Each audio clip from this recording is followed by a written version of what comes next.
Hi, this is Tyler Bennett, Chief Operations Officer with Strongbrook, coming at you today from the comfort of my office at our corporate offices. What we're going to talk about today is, in real estate, you've got bubbles and you've got troughs, and then you have everything in between, the rolling hills as the market fluctuates. And I want to talk to you a little bit about why, what causes those, and then what Strongbrook does in order to minimize your risk and exposure when the market's going down, but then how to also maximize your returns when the market's headed up. And I want to start with talking about bubbles. And I'm going to talk about the most recent bubble, which, and I'm going to use Phoenix, Arizona as my example. So when I refer to Phoenix, that very well applies to Las Vegas, Orlando, and some of the other markets across the country, but I'm going to use Phoenix as the example. In 2003, 2004, 2005, 6, and then into 2007, and then you saw a huge decline in that market. But during those 3 to 4 years prior to that, we saw tremendous growth. And there are several things that we really feel like attributed to that growth. Number one is access to money. Banks had stated income, no doc type loans, and if you can believe it, they would do 100% financing to a resident in California that did not have to qualify, did not have to prove their income or their assets. They called those no doc loans. And to make it worse, they would even do negative amortization loans. They called them option arms because they had such confidence that the market was going to continue to go up and up and up and up that they were willing to lend 100% to somebody they didn't know could qualify or not. All you had to really have was a decent credit score. And so they were really basing their lending off of the assets, not the borrower, which historically is not how mortgage companies and banks lent. But they got such confidence in the market and the sustainability of it going up and up and up that they started to get more aggressive. And during this time, I was a loan officer. And so I did a lot of loans, and I was just amazed at how loose they were with their money. So that's one thing that really caused it. I like to tell a story of when I was in Las Vegas, and I was at an open house, and this was in 2006. So what you'd have, you had these big builders and developers come in. They would buy up big chunks of land. They'd figure out how to slice it up so they could fit as many houses as possible. If you've seen those houses, they pile them on top of each other. If you reach out your window, you can almost touch the other house. They're so close together, and they justify doing that because they put little parks and little common areas for the kids to play or to have barbecues or to toss a ball around. But they would maximize the space and get as many houses as they could. And they would roll it out in phases. So they would build 3 or 4 model homes that were all pretty similar, but different enough that they had different price points. You know, there might have been one Rambler and then 2 different 2-story houses, or 2 Ramblers and 1 2-story or 2 2-story houses to give enough options to the folks that wanted to buy the homes. And I was there. It was a I can't remember if it was Saturday or Sunday, but it was a weekend, and it was 9 o'clock in the morning, and we were at the model home where they had their real estate team. And you'd go in, you would check in, and then you would draw a number. And so I thought, okay, what are these numbers for? And they were literally doing a lottery to be able to buy a house. In this particular instance, they'd already built the first 2 phases, and there was 4 phases, okay? So this was to buy phase 3. Let me correct that. They built phase 1 and already sold phase 2 and were starting to build out phase 2, so now they were selling phase 3. So phase 2 wasn't completed yet, but they would put these houses up in 90 days. They built them fast. And so we're there, there's music, there's balloons. It definitely doesn't feel like you're at a model home for a house and wanting to get a tour of the houses. It was very, very different feeling, a lot of energy. So we went in there and we're waiting in line, and they're drawing names. And I can't remember the exact number, but I think it was 10 homes they were going to sell as the first part of phase 3. And the reason why everyone was so excited is because you locked in the price today for the price of that home. And so they knew that if I'm paying $225,000 today, based on what the market's doing, it's growing at 20-30% a year, then in 90 days or 120 days when this house is actually complete, I'm going to have $15,000 of equity, $20,000 of equity. I can't lose. Yeah, I can get a 100% financing loan, and then 6 months later or 9 months later, I'm gonna have another $20,000 of equity. I'm gonna make $40,000 and not even do anything. In fact, I'm not even gonna be worried about putting a tenant in there because that's just too much of a hassle. I don't even care about the rental income because I'm gonna make so much money in the appreciation and the growth of the house. So they drew the names, and as people were eligible to buy these homes, they would cheer and they would run up and then they would go off and they would sign the paperwork with the real estate agents. I thought, one, God, those real estate agents had the easiest job in the world. They had people lining up to buy houses. And but two, just how healthy is that? To have that little supply, that much demand. Well, one of the reasons there was so much demand was because of all the investors and the speculators that came in. So not only were the banks really relaxed in their lending, another big indicator or reason why we saw the market go up like it did was because of all of the investors and speculators that started to get in on the game. In addition to the developers, you had investors now trying to invest in real estate, many of them being first-time real estate investors. And because you couldn't lose.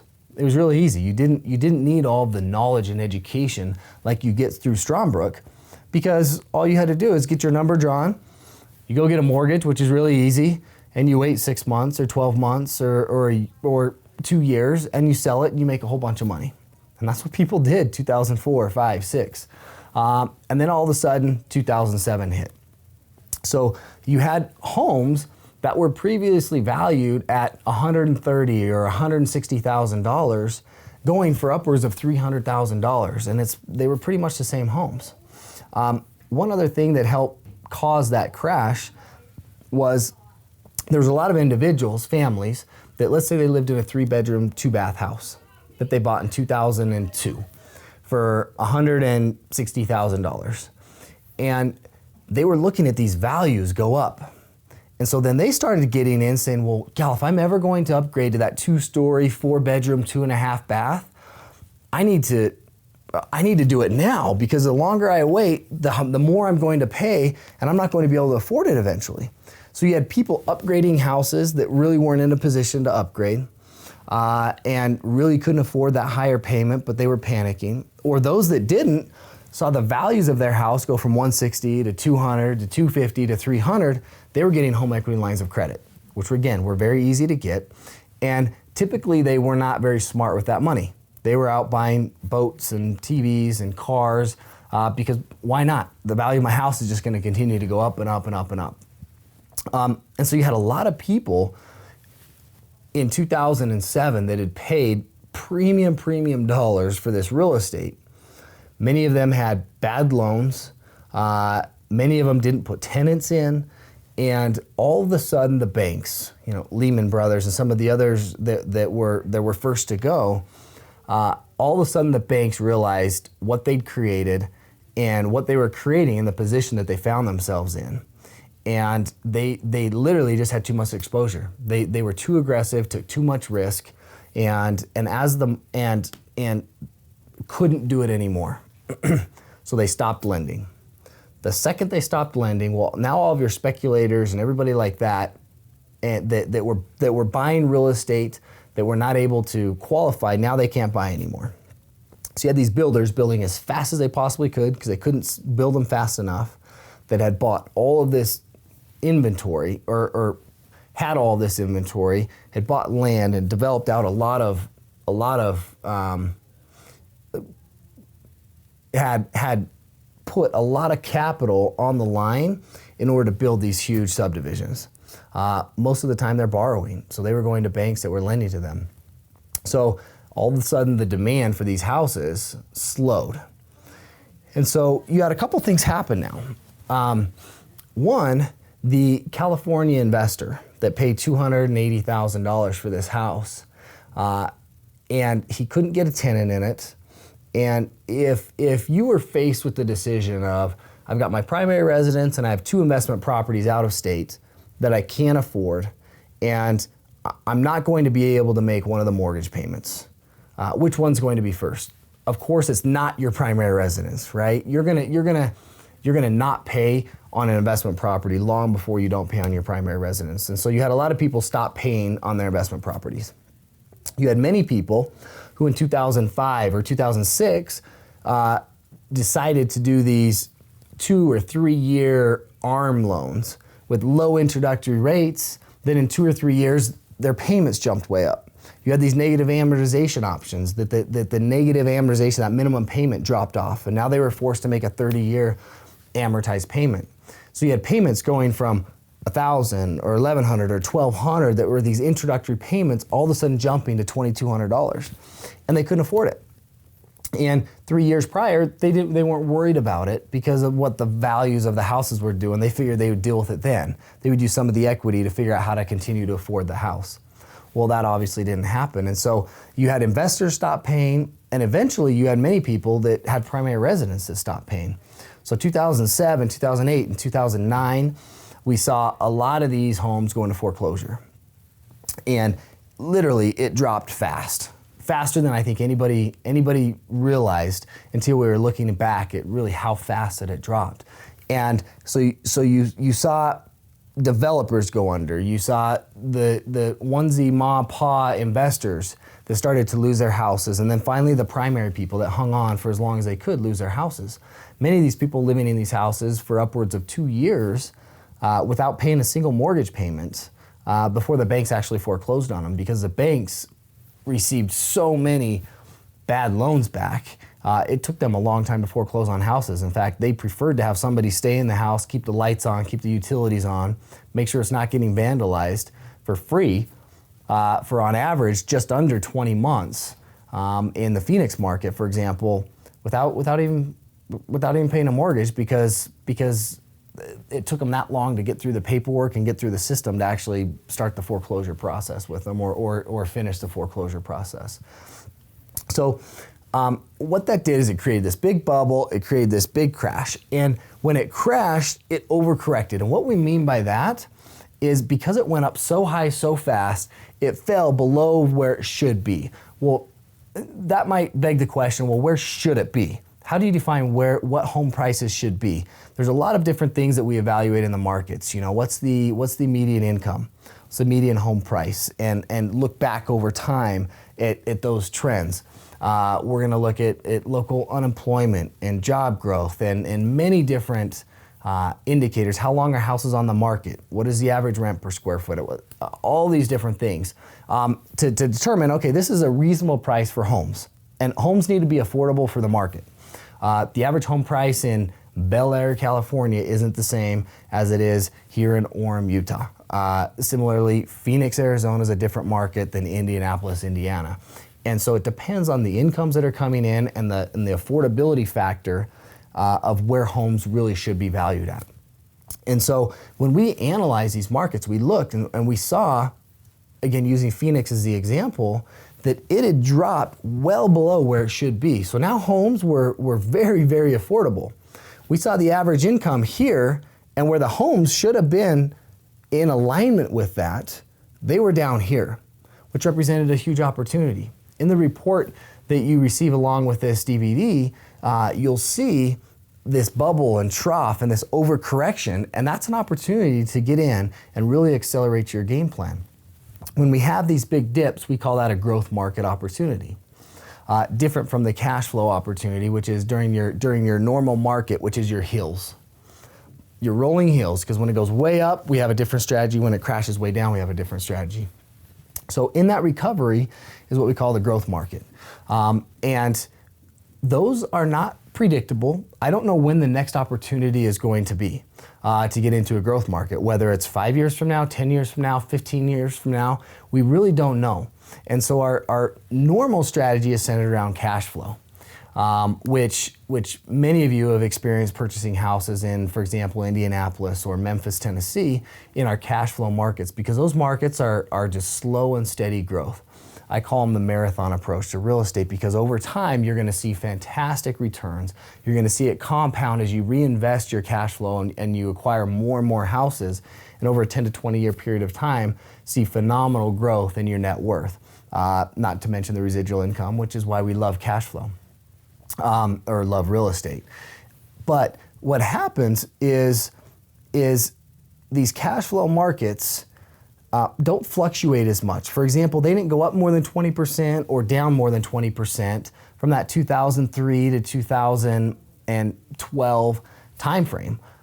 They just didn't fluctuate as much, which is why we like them for our cash flow markets. But there are those markets that are more susceptible to the economy, that are hot pockets where a lot of people are relocating to, or whatever the case might be, where they do have this huge growth and huge decline.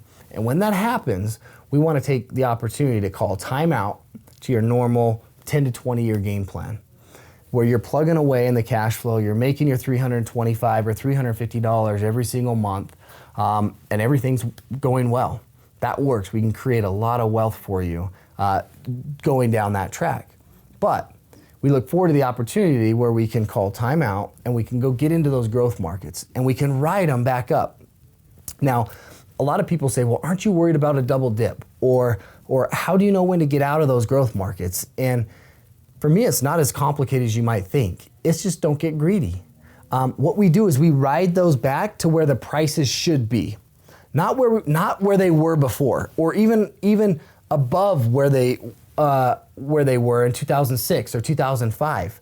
We just want to get in those markets, ride that recovery back to where those prices should be.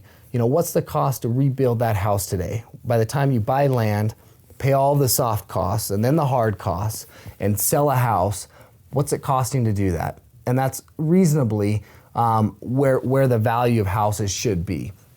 If land, materials, labor, everything's reasonably priced and the economy is fairly stable, okay? So we get in those markets and we ride them back. You know, Phoenix and Las Vegas, we've been riding that wave. We still buy there, but only in certain pockets. Orlando, Florida is a little bit behind in that recovery, and so we're buying more there right now because it's still got a couple years left of this recovery.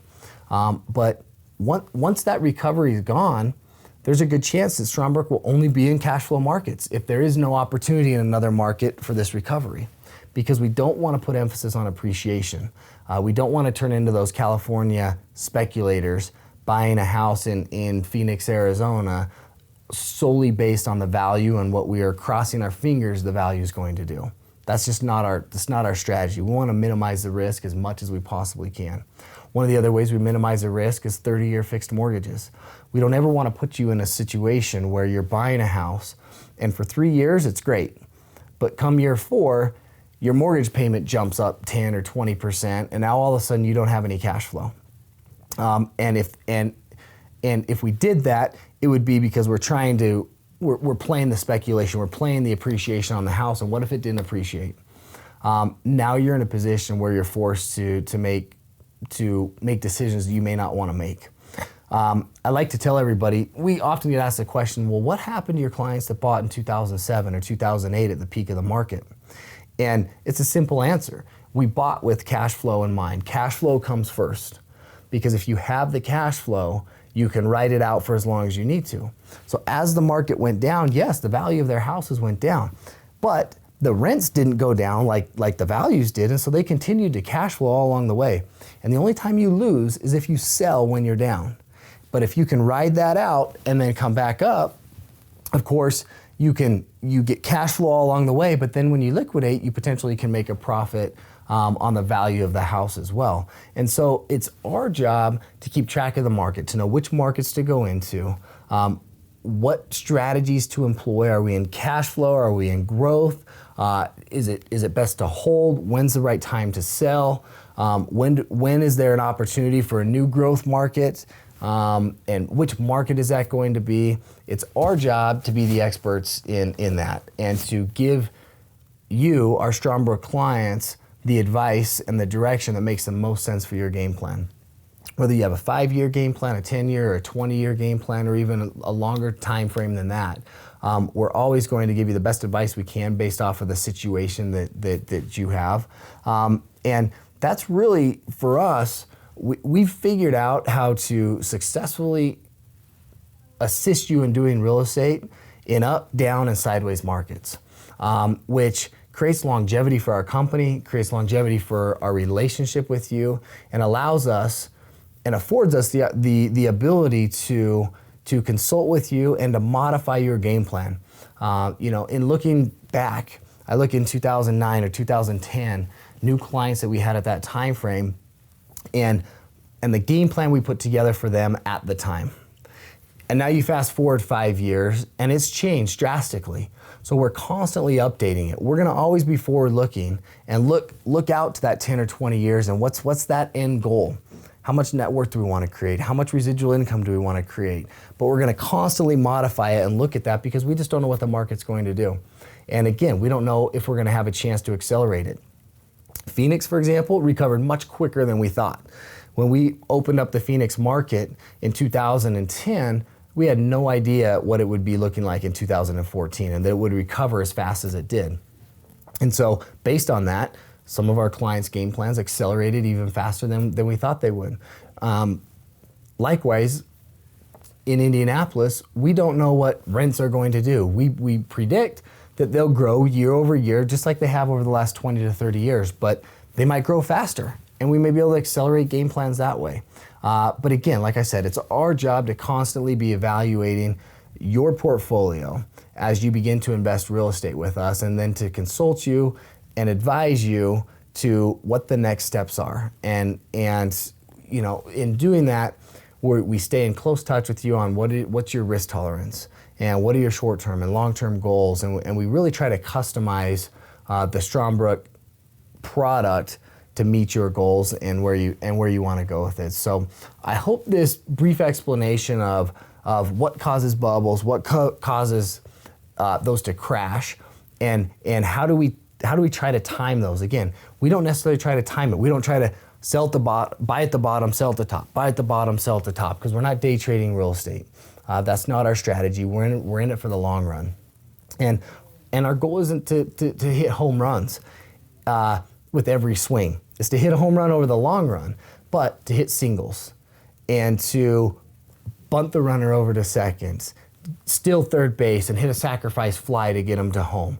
That's our strategy because it's a safe strategy. It minimizes the risk that we expose you to. So I hope this brief explanation has helped explain a little bit more about how we do real estate, how we evolve as the market evolves, how we respond to that, and some of our decision making behind the scenes as we work to deliver a phenomenal, not only investing experience, but investing result for you as you build your real estate portfolio. So appreciate you for taking the time to listen to me, and wish you the best.